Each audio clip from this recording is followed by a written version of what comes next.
नमः शिवाय। मित्रों, महाशिवरात्रि पर्व पर किस प्रकार भोलेनाथ की पूजा करें कि हमारी सभी मनोकामनाएं पूर्ण हो जाएं, वह मैं आपको बताने जा रहा हूँ।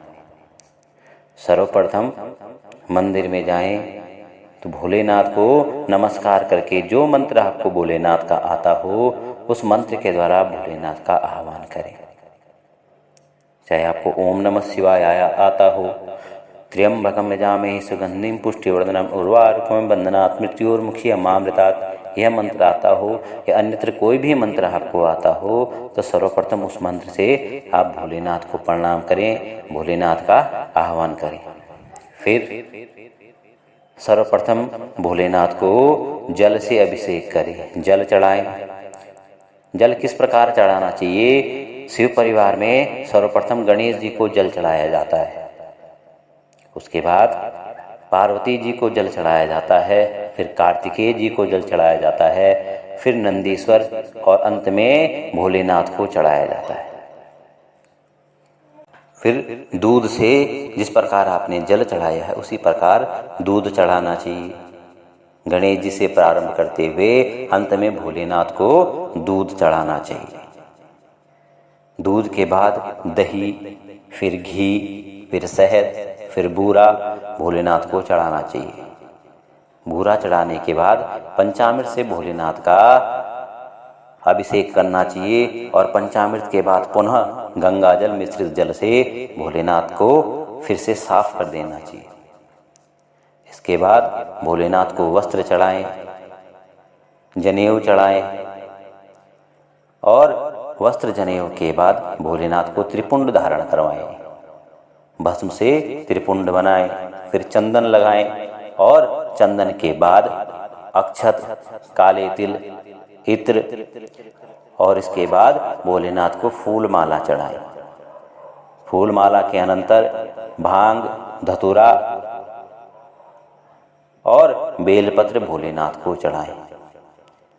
इसके बाद धूप दीप भोलेनाथ को दिखाएं और उसके बाद जो नैवेद्य आपने ला रखा है, नैवेद्य मतलब जो भी आपने मिठाई भोलेनाथ के लिए ला रखी है, भोग लगाने के लिए रखी है, उसको हम मिठाई भोलेनाथ को चढ़ाएं।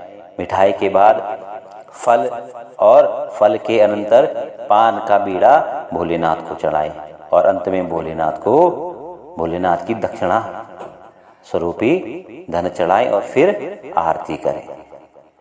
आरती करने के बाद भोलेनाथ की मंत्र पुष्पांजलि और क्षमा प्रार्थना करना चाहिए कि यदि पूजा में कोई भूल हो गई हो, कोई गलती हो गई, कोई त्रुटि रह गई हो तो हे भोलेनाथ आप क्षमा करें और हमारे सभी प्रकार के अपराधों को नष्ट करें। उसके अनंतर जो प्रसाद आप लाए हैं उस प्रसाद का वितरण करें और अपने घर को जाएं।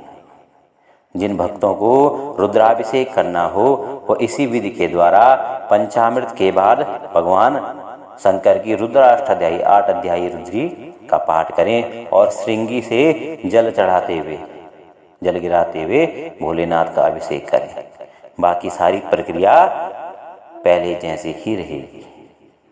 इस दिन आप भोलेनाथ को प्रसन्न करने निमित्त खीर का भंडारा भी कर सकते हैं, आप ठंडाई भी बांट सकते हैं। यह भोलेनाथ को बहुत प्रिय लगती है। साथ ही आप भगवान शंकर को नवीन वस्त्र चढ़ा सकते हैं। इस दिन बेलपत्र का बड़ा महत्व है। जो बिल्व पत्र भगवान शंकर को चढ़ाता है उन बिल्व पत्रों से भगवान शंकर बहुत प्रसन्न होते हैं और सभी मनोकामनाओं को पूर्ण करते हैं। कुछ भक्तगण इस दिन भांग का भी सेवन करते हैं और वे मानते हैं कि भांग जो है भोलेनाथ सेवन करते हैं इसलिए हमें भी करनी चाहिए, लेकिन भक्तों ऐसा नहीं है। यदि कोई प्रसाद रूप में ग्रहण करे तो थोड़ी ही मात्रा में भांग का सेवन कर सकता है, पर नशे के लिए कभी भी भांग का सेवन नहीं करना चाहिए। अतएव आप इस विधि के द्वारा भोलेनाथ का पूजन करें और भगवान शंकर की कृपा प्राप्त करें। फिर आपसे मुलाकात होगी। निरंतर ही हमारे चैनल को सब्सक्राइब करते रहिए, लाइक करते रहिए, कमेंट करते रहिए और हमसे जुड़े रहिए। जय श्री भोलेनाथ।